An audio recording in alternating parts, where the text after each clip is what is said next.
Welcome to the video, guys. My name is Pushpinder Gill, and this is going to be my email address where you can send me your valuable feedback. And I've been loving your feedback, guys. And if you think that Perfect Scores helped you, make sure that you throw us a like here at facebook.com/perfectscores and explore more about us at perfect-scores.com. Right? So keep watching this space for more and more. Right? So today I'm going to do probability of complex events. So this is the third video on probability. In the first video we did the basics of probability, which is very crucial that you watch that. In the second video I introduce how would you do the coin probability, and in the third video now we're going to further elaborate on that, and we're going to say how would you calculate probability of complex events, right? So before even starting that, let's understand what exactly is a complex event. Well, it's not like the name suggests, right? A complex event is something that it's not actually complex. It actually comprises of so many different simple events, right? So a complex event can be as simple as, let's suppose I'm tossing 3 coins, right? So I can even get 1 head and 2 tails, and I can even get 2 heads and 1 tails. So that, according to me, will be a complex event which comprises of 3 individual events, right? So which comprises of 3 individual events. So let's suppose I'm getting 2 heads and 1 tail. So this is a complex event and it has 3 individual events, which is a head, and a tail.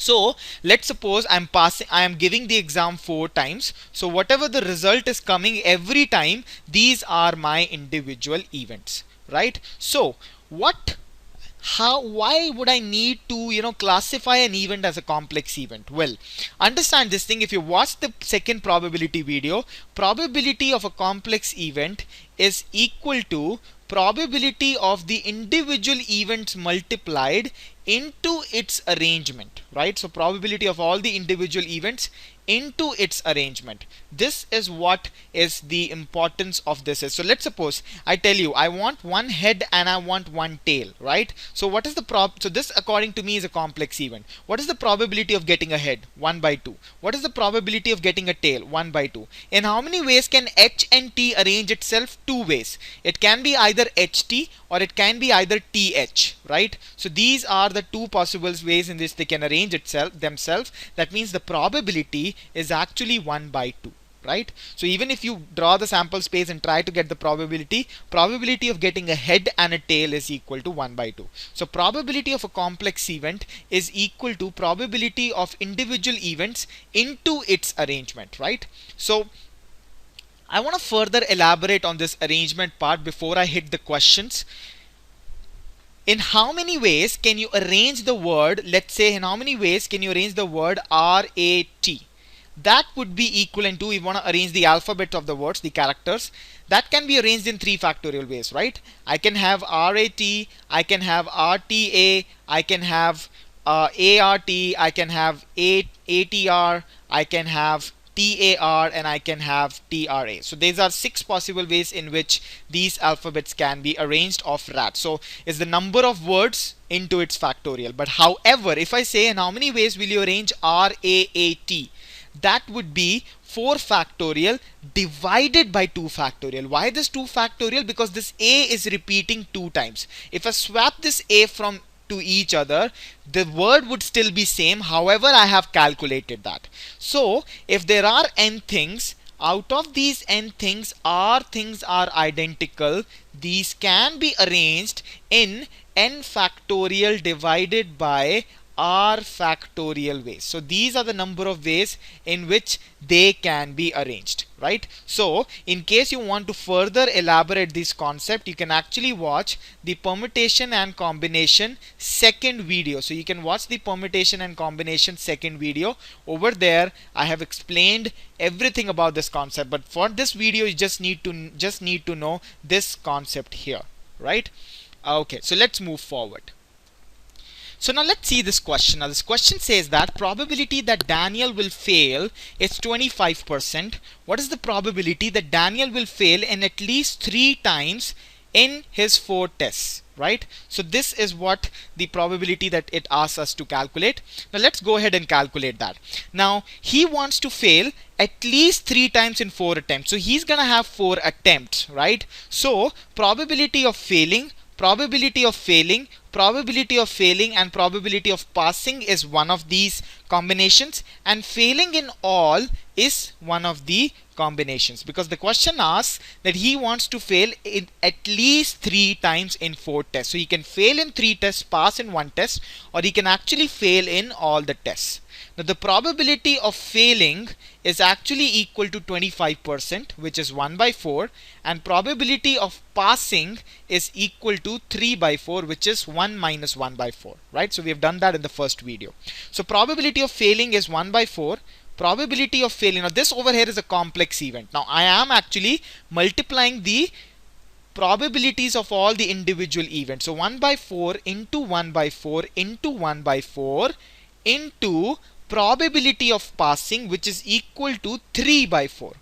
Now what did I tell you about probability of complex events? It's equal to probability of individual events multiplied into its arrangement. Now in how many ways can this arrange itself? That would be 4 factorial divided by 3 factorial. Why 4 factorial? Because there are 4 numbers. Why 3 factorial? Because there are 3 f's repeating and they are identical. Plus probability of failing into probability of failing into probability of failing into probability of failing into 1, because the number of ways f can arrange itself, it's 1, or you can even say 4 factorial by 4 factorial, which is nothing but that one, right? So similarly you can just take 1 by 4 raised to the power 4 common. Now this is something that you can do every time you'll have something to take out common. So this and this is taken out, so I am left with a 12 here, right? And I'm left with a 1 here. That means my answer is 13 by 4 to the power 4, right? But this is not my job here. My job here, so that you understand this, that the complex event can be broken down into individual events, but you'll have to take care of all the possible arrangements. You know what? He can pass in the first exam, he can pass in the second exam, he can pass in the third exam, he can pass in the fourth exam. These are the 4 ways, which is actually given by 4 factorial by 3 factorial ways. Right? So suppose you've understood this, let's move forward. Now let's see this question. This question says that a fair 2-sided coin is flipped 6 times. What is the probability that the result would be? Now the coin is actually flipped 6 times. So I will have 6 different results waiting for me, right? So a coin is actually flipped 6 times. Okay. Now the question is saying what is the probability that I will have at least, now the word at least is the key here, I will have at least 2 times tails, but maximum, right? But maximum 5 times tails, right? So this is what the question is saying, maximum 5 times tails. So I can even have 2 times tails and 3 times head, right? I can even have 3 times tails and 4 times head. I can even have, sorry, it's 2 times head, right? Okay, sorry, it's asking for 6 times. So I can have 2 times tails and I can have 4 times head. I can have 3 times tails and I can have 3 times head. I can have 4 times tails and I can have 2 times head. And I can have 5 times tails and I can have 1 times head. Now calculating this would be really tricky, isn't it? So either I can calculate it this way, or I can calculate it as 1 minus the probability of not getting 2 times tail and maximum getting 5 times tails. That would be probability of getting 1 time tail and getting 5 times head, and the probability of getting 6 times tails and the probability of getting 6 times head, right? So I'm just listing down all the possible cases. Either I get the question this way or I get the question this way. So if I do 1 minus probability, now you can clearly see 1 by 2, 1 by 2, 1 by 2 is going to be everywhere 6 times.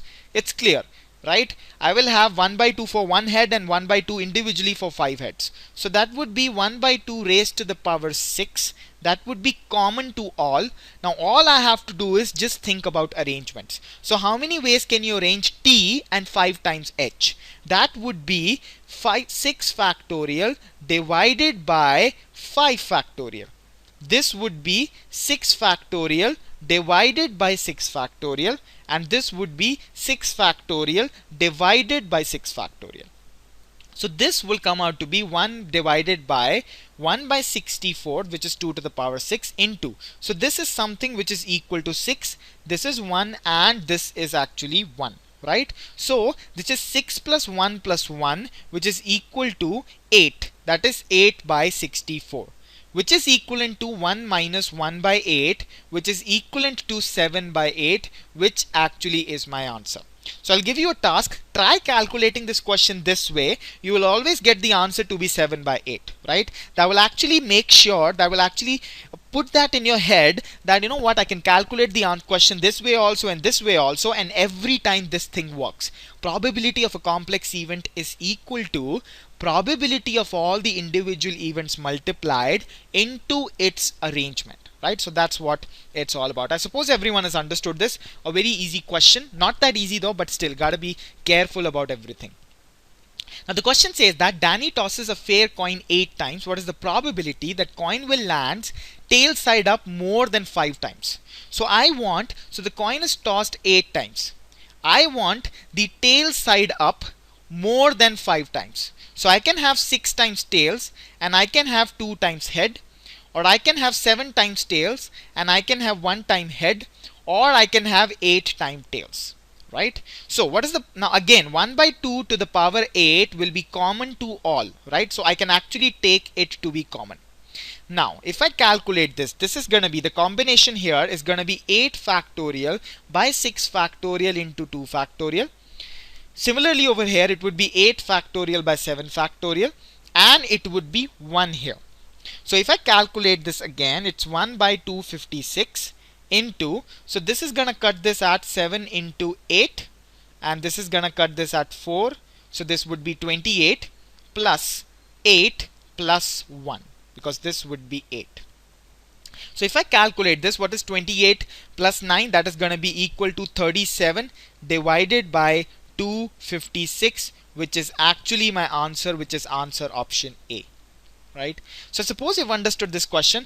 I'm not doing any magic here. What I'm simply following is, I'm writing this down. He wants more than 5 tails. Fine. He can get 6 tails and 2 heads. He can get 7 tails and 1 head. He can get 8 tails. And I just went on to calculate that. And understand, probability of a complex event is probability of individual events multiplied into its arrangement. Don't forget the arrangement. If you forget the arrangement, then your answer would always be straightforward. Right? So suppose you have understood this question. Let's move forward to the next one. Now this question says that David, Chelsea, Andrew, Maria and Danny are playing a board game in which card is drawn by a player. And the question says that 3/4 of the cards in the deck are marked with a circle. So the probability that I will have a circle card, it's 3 by 4, and 1/4 remaining cards are actually marked with a square. That means probability that it will be a square, that would be 1 by 4. Now the question is saying, if 5 players draw a card and then return it to the deck, what is the probability that at least 4 of the cards are marked with a square? So what different cases I have, what different complex events I have, right? So writing this as complex events. He wants at least 4 cards as a square. So he can have 4 cards as a square and 1 card as a circle, or he can have all 5 cards as a square. Right? Now again, it's all matter of me solving this question. Now again, S is coming 4 times. So 1 by 4 raised to the power 4 into circle is coming once, which is 3 by 4. Now I have to take care of the arrangement also. In how many ways can 4 S's and 1 C can arrange? It's 5 factorial by 4 factorial plus this is simple, which is 1 by 4 to the power 5, right? Which is actually pretty simple. Now what will I do is, I'll take 1 by 4 to the power 4 common outside.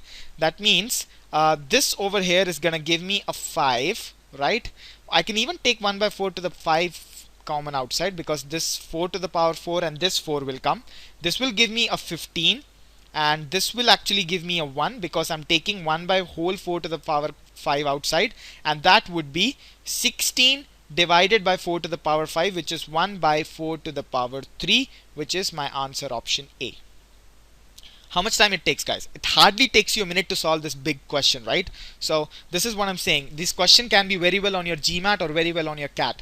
So all you have to be is just careful about every possible combination that you take. Now you can even say, you know what, I'm drawing 100 cards. Still you can do this question very easily, right? So again, just repeating it once again, the probability of a circle is 3 by 4, square is 1 by 4, and he wants at least 4 squares. So 4 squares, 1 circles, and 5 squares. So that's the way to go about it. So suppose you've understood this question. Let's move forward to the next one, right? So now this is something that I want to emphasize here. Now this is very crucial, guys. Now I am actually explaining a concept here. Now the question says a ball contains 4 red ball, 4 green ball, and 4 white ball. 3 balls are picked up one by one. What is the probability that there will be at least 1 red ball? So if I want to calculate at least 1 red ball, that can be calculated as 1 minus not getting any red ball, right? So 1 minus not getting any red ball, that will give me the probability of getting at least 1 red ball. You can watch the first video on probability. Over there we have discussed what is at least 1. So at least 1, so 1 minus not getting any red ball means, and how many balls I'm drawing? I'm drawing 3 balls.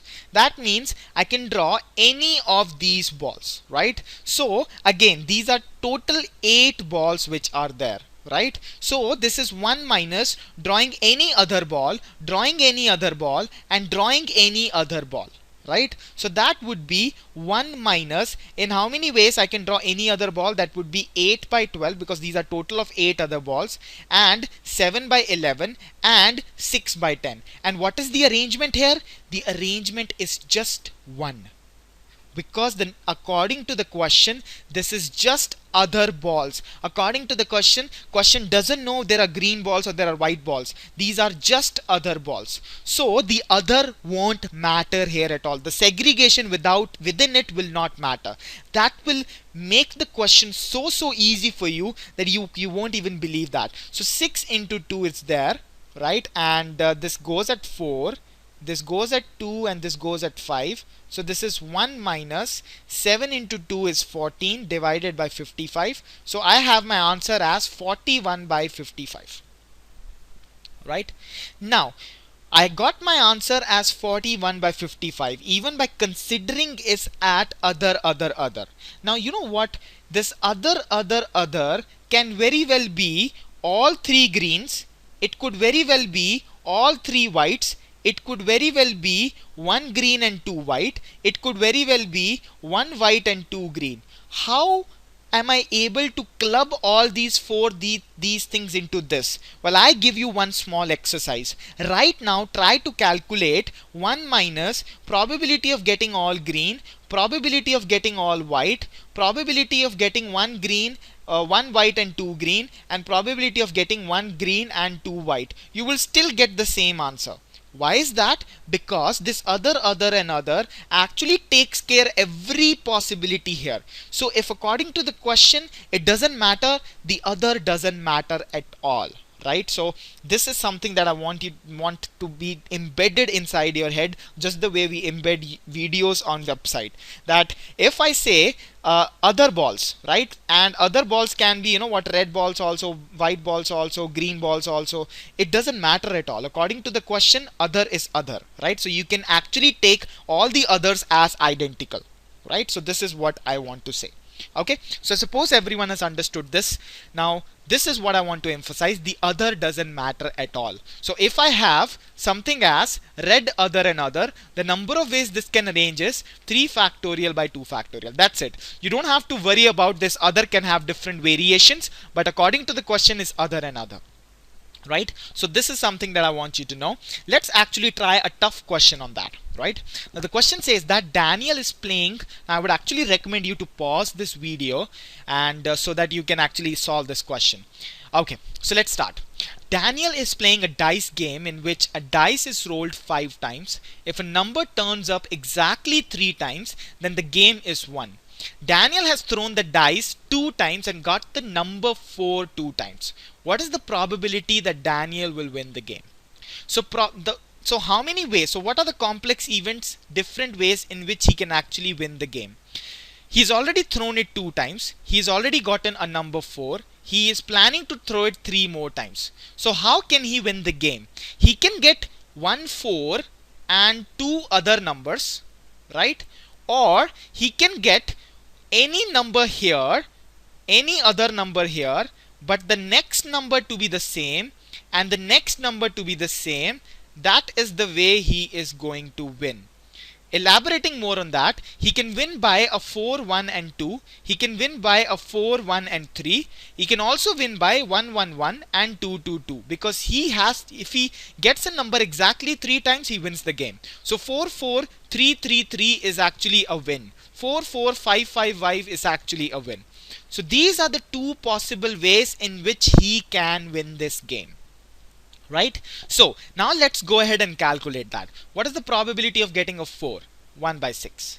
What is the probability of getting any other number apart from 4? 5 by 6. What is the probability of getting any other number apart from 4? 5 by 6. In how many ways can 4 other arrange itself? Very easy. 3 factorial by 2 factorial. Then I do a plus. In how many ways I can get any other number apart from 4? 5 by 6. In how many ways I should get the same number? 1 by 6, same number 1 by 6, and what is the arrangement here? It's 1. Why is that? Because 1 1 1 2 2 2 4 4 4 5 5 5 can arrange in only one way. So if I calculate that, that comes down to be equal to 75 plus 5, which is equal to 80 by 216, which is my answer here. So suppose you're understanding the simplicity with which we are solving a question, and this is, if you talk about GMAT, this is a 51, this is a 97th percentile question, right? For the guys who don't know too much about GMAT, that in GMAT the maximum you get is 97th percentile, the maximum score is 51 right now as per 2013, right? So you can very well see here that with such simplicity we're solving a question. So I'm going to rewind it once again. Now he were to actually, to win the game, he were to get a number exactly 3 times. He has already gotten 2 times 4. So if he gets 1 4 and 2 other numbers, he wins the game. If he gets all 3 numbers as different numbers, as the same numbers apart from 4, he wins the game. Understand, 4 4 4 4 4 is not a win, because he has to get a number exactly 3 times. And from there, when we got this, we just calculated it and we got our answer. Right? So suppose you've understood this one. Alright, so let's go ahead to the next question. Okay, let's go and do this question. Now this question says that 3 integers from 1 to 100 are randomly selected such that one integer can be selected multiple times. What is the probability that the sum of 3 integers will be even? Right? Now again, the sum of 3 integers should be even. So how do you get sum of 3 integers to be even? Either all 3 of them are even, or 2 of them are odd and the last one is even, right? So if you think about other possible cases, getting one even number, right? So getting one even number and getting 2 odd numbers, that would be wrong. Also that is actually that same case only. Getting 2 even numbers and getting 1 odd number will actually give you an odd number, or getting all the 3 as odd numbers will also give you as odd number. So these are the only 2 possible cases which are true. So what is the probability of getting even? 1 by 2, 1 by 2, 1 by 2. So that is 1 by 2 raised to the power 3. Into how many ways can this arrange itself? 1 way, plus 1 by 2, 1 by 2, 1 by 2, which is 1 by 2 raised to power 3. Into how many ways can this arrange itself? That is equivalent to 3 factorial by 2 factorial. Right? So now it's easy. It's 1 by 8 plus 1 by 8 into 3, so this actually goes at 3, so this goes down to 4 by 8, which is equivalent to 1 by 2, which is my answer. Right? So suppose everyone has understood this. See the simplicity with which we are solving. That is what I want. And when it comes to GMAT, these kind of questions are always hard level questions. So you can clearly see that solving the hard level questions in GMAT doesn't take that effort. It actually takes a right technique at the right time. Right? Okay, so thank you very much for watching the video. Right? So these are the 3 pillars. First is you give me feedback at perfectscores89@gmail.com. Like us if you think that Perfect Score is helping you, facebook.com/perfectscores, and explore more about us at perfect-scores.com, right? So this is it. I suppose Perfect Scores has been helping and will always help all the GMAT, CAT, and SAT GRE aspirants. So all the standardized testing aspirants. Thank you very much, guys, and I'll see you in the next video.